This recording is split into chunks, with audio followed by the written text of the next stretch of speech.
નમસ્કાર ગુજરાત હવામાન સમાચારની અંદર ફરી એક વખત આપનું હાર્દિક સ્વાગત છે મિત્રો ગુજરાત રાજ્યમાં જાણે ભર ઉનાળે અત્યારે મિત્રો તમે જોઈ શકો છો એ પ્રમાણે માવઠાની અસર દર્શાવવામાં આવી રહી છે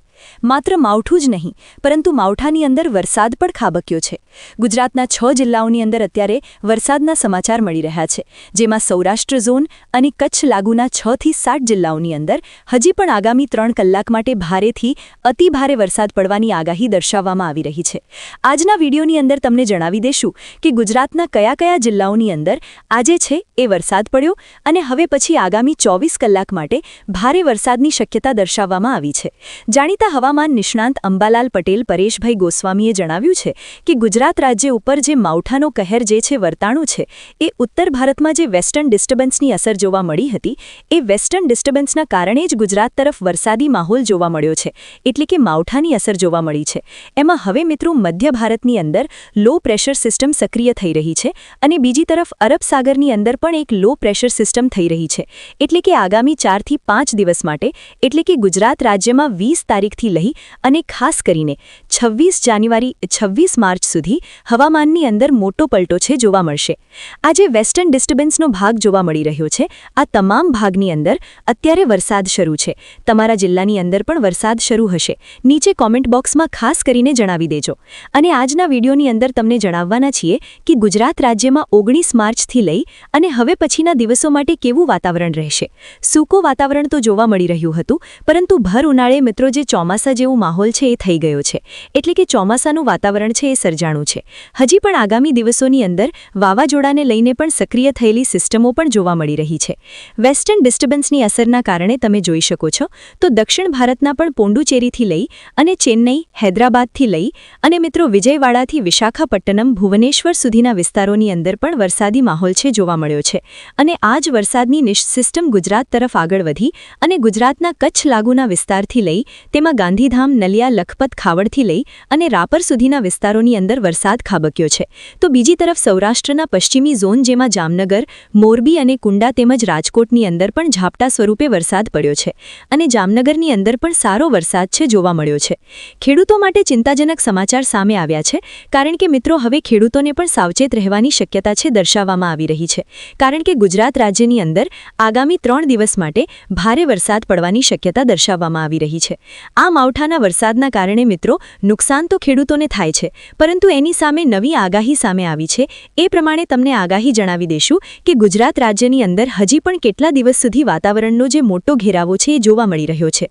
વાદળોના ઘેરાવા વચ્ચે આજે રાત્રિથી લઈ અને આવનારી સવાર સુધી અને ત્યાર પછી સવારથી બપોર અને બપોરથી સાંજ સુધી એટલે કે મૂળ વાત કરીએ તો 19 માર્ચના રોજ સાંજ સુધીનું વાતાવરણ જે છે એ વરસાદવાળું જોવા મળી રહ્યું છે તમને મેપના માધ્યમથી દર્શાવી દઈએ તો જે સેટેલાઇટ ઇમેજના માધ્યમથી પણ તમને દર્શાવવાની કોશિશ કરીએ જે ગુજરાત રાજ્યનો આગામી 24 કલાકનો જે વેધર રિપોર્ટ છે એ તમે અહીંયા જોઈ શકો છો જેમાં ઉત્તર મધ્ય ભારતથી લઈ અને પૂર્વ મધ્ય ભારત સુધીના વિસ્તારોની અંદર વરસાદી માહોલના જે વાદળોના ઘેરાવા જોવા મળી રહ્યા છે જેમાં ઘણા બધા જિલ્લાઓની અંદર તો છે એ સારો વરસાદ ગુજરાત રાજ્યમાં પડવાની શક્યતા છે પરંતુ એ પહેલા તમને માહિતી દર્શાવીએ તો બંગાળની ખાડીની નજીક ભુવનેશ્વરથી લઈ અને મિત્રો ઠેઠ આંધ્રપ્રદેશ અને ખાસ કરી મિઝોરમ સુધીના જે વિસ્તારો છે એ વિસ્તારોની અંદર જે છે એ વીજળીના કડાકા ભડાકા સાથેનો વરસાદ પણ જોવા મળી રહ્યો છે અહીંયા તમે જોઈ શકો છો આ તમામ વિસ્તારની અંદર વીજળીના કડાકા ભડાકા સાથેનો વરસાદ છે એ હાલ જોવા મળી રહ્યો છે અને આવનારી કલાકોની અંદર તો ત્યાં મિત્રો ધોધમાર વરસાદ પડશે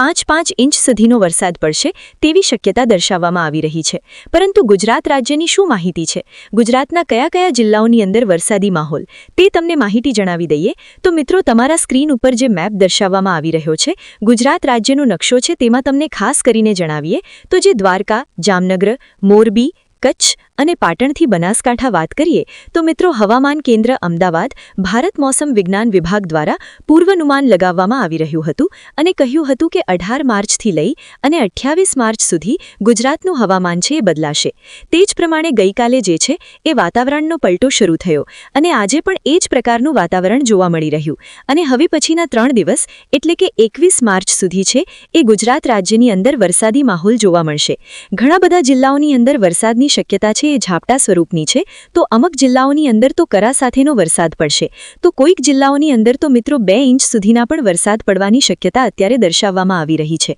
આગામી કલાકોને લઈને જે આગાહી દર્શાવવામાં આવી રહી છે, ખાસ કરીને હવામાન જાણીતા નિષ્ણાંત અંબાલાલ પટેલ અને પરેશભાઈ ગોસ્વામીએ કહ્યું છે કે 21 માર્ચ સુધી જો વાતાવરણનો પલટો જોવા મળે તો ગુજરાત રાજ્યની અંદર હવે પછી જે છે એ માવઠાનો દોર શરૂ થશે. તે પછી એપ્રિલ મહિનો હોય કે માર્ચ મહિના પછી એપ્રિલ, મે અને જૂન મહિના સુધીમાં તો એકાદું વાવાઝોડું પણ ગુજરાતને અસર પહોંચાડી શકે તેવી શક્યતા આગાહી સ્વરૂપે દર્શાવવામાં આવી રહી છે. છૂટાછવાયા હળવાથી મધ્યમ ગાજવીજ સાથેના વરસાદની આગાહી, જેમાં મોરબી, જામનગરમાં પણ સારો વરસાદ પડ્યો. પાટણ, બનાસકાંઠાથી લઈ અને કચ્છના રાપરથી લઈ અને ઠેક મિત્રો મુદ્રા સુધીના જિલ્લાઓની અંદર સારામાં સારા વરસાદની શક્યતા દર્શાવવામાં આવી છે. અને દક્ષિણ ગુજરાતની વાત કરીએ તો નવસારીથી તાપી, ડાંગથી વલસાડ અને દમણથી દાદરનગર હવેલી, આટલા વિસ્તારોની અંદર વરસાદની શક્યતાઓ છે એ દર્શાવવામાં આવી રહી છે. બીજી તમને આગાહી દર્શાવીએ મેપના માધ્યમથી, તો જે સૌથી ઠંડો અત્યારે વાતાવરણ જોવા મળી રહ્યું છે એ છે મિત્રો ભાવનગર નજીકના વિસ્તારોની અંદર.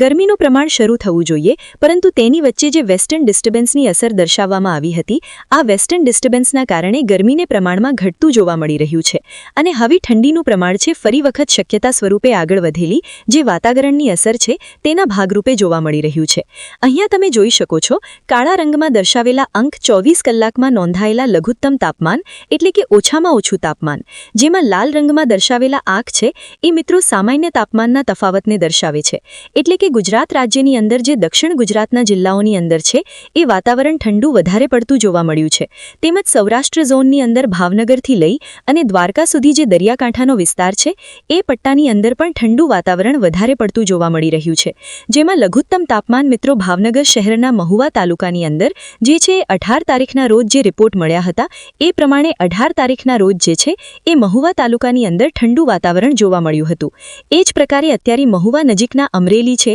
દીવ, દમણ, દાદરનગર હવેલીના જે વિસ્તારોની અંદર જે વરસાદી માહોલ છે જોવા મળ્યો છે, તેના કારણે ઠંડીનું પ્રમાણ જોવા મળી રહ્યું છે. એટલે કે વાતાવરણની અંદર હજી પણ 24 કલાક આગામી જે છે એ ભારે શક્યતા દર્શાવવામાં આવી રહી છે, ભારે આગાહી દર્શાવવામાં આવી રહી છે. બીજો મેપ દર્શાવીએ તો 19 માર્ચના રોજ જે હવામાનની શક્યતા છે, થોડા સ્થળો ઉપર હળવોથી મધ્યમ વરસાદ રહેશે, તો મેઘરજના સાથેનો વરસાદ રહેશે, જેમાં ભાવનગર, અમરેલી, ગીર સોમનાથ, વેરાવર, પોરબંદર, જૂનાગઢ, દેવભૂમિ દ્વારકા, રાજકોટ, જામનગર અને બોટાદ આટલા જિલ્લાઓની અંદર વરસાદની શક્યતા છે. તો કચ્છથી બનાસકાંઠા, પાટણ, સાબરકાંઠા, મહેસાણા, ગાંધીનગર અને અમદાવાદ એટલે કે મધ્ય ગુજરાતના જે વિસ્તારો છે એ વિસ્તારોની અંદર પણ વરસાદની આગાહી દર્શાવવામાં આવી રહી છે. તો પૂર્વ ભારતના સાથે સાથે પૂર્વ ગુજરાતના પણ 6 થી 7 એવા જિલ્લાઓ છે કે તેની અંદર વરસાદની શક્યતા લગભગ શક્યતા સ્વરૂપે આગળ વધે. તો આગાહી એવી દર્શાવવામાં આવી રહી છે, જો વરસાદ પડે તો આ જિલ્લાઓની સાથે સાથે દક્ષિણ ગુજરાતના જિલ્લાઓની અંદર પણ અસર છે તેની જોવા મળશે.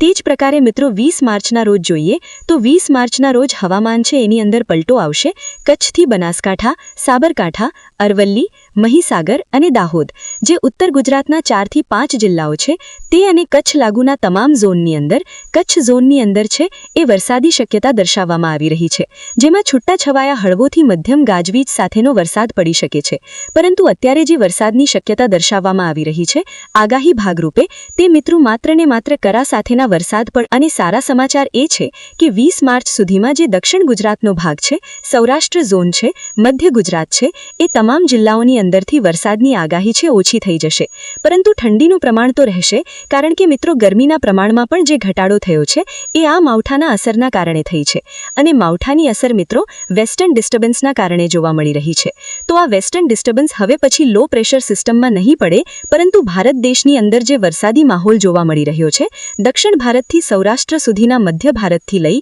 અને ગુજરાત સુધીના જે વિસ્તારોની અંદર તેના વિશેની તમને માહિતી જણાવીએ તો મિત્રો તમારા સ્ક્રીન ઉપર તમે જોઈ શકો છો કે બંગાળની ખાડીની નજીક ભારતનો જે તમામ દરિયાકાંઠો છે એ દરિયાકાંઠાની અંદર વરસાદ જોવા મળી રહ્યો છે. તો બીજી તરફ કચ્છથી લઈ અને રાજસ્થાન, પંજાબ, હરિયાણાથી લઈ અને ઉત્તર ભારતમાં જમ્મુ કાશ્મીર અને શ્રીનગર સુધીના વિસ્તારોની અંદર પણ બરફની વર્ષા એટલે કે હિમવર્ષાની સાથે વરસાદી માહોલ પણ જોવા મળી રહ્યો છે. આ જ પ્રકારે હવે મિત્રો આવનારું 2026નું ચોમાસું છે એ કેવું રહેશે તેના વિશેની માહિતી જણાવીએ તો પરેશભાઈ ગોસ્વામીએ કહ્યું છે કે ગયા વર્ષ કરતાં આ વર્ષે ચોમાસામાં મહિનામાં વરસાદ છે એ ઓછો પડશે પરંતુ સારો પડશે. વરસાદ ઓછો હશે, વરસાદનું પ્રમાણ ઓછું હશે પરંતુ સારો વરસાદ પડશે, જેથી કરીને આવનારા જે મે મહિનાથી લઈ અને જૂન અને જુલાઈ મહિના સુધીમાં જે ચોમાસાની શરૂઆત થાય છે તો એ ચોમાસાની શરૂઆતની નવી અપડેટ તમને દરરોજ અમારી આ યુટ્યુબ ચેનલના માધ્યમથી સમયસર મળતી રહે છે. તે માટે તમે અમારી યુટ્યુબ ચેનલ સાથે જોડાઈ જજો. ચેનલને સબસ્ક્રાઇબ નથી કરી તો અત્યારે સબસ્ક્રાઇબ કરી લેજો. અને આજના આ વિડીયો માહિતી તમને સારી લાગી હોય, હવામાન સમાચાર સારા લાગ્યા હોય તો વિડીયોને લાઇક આપી ચેનલને સબસ્ક્રાઇબ કરી દેજો. તેમજ તમારા દરેક વોટ્સએપ ગ્રુપ, ફેસબુક ગ્રુપમાં આજનો વિડીયો શેર કરી દેજો.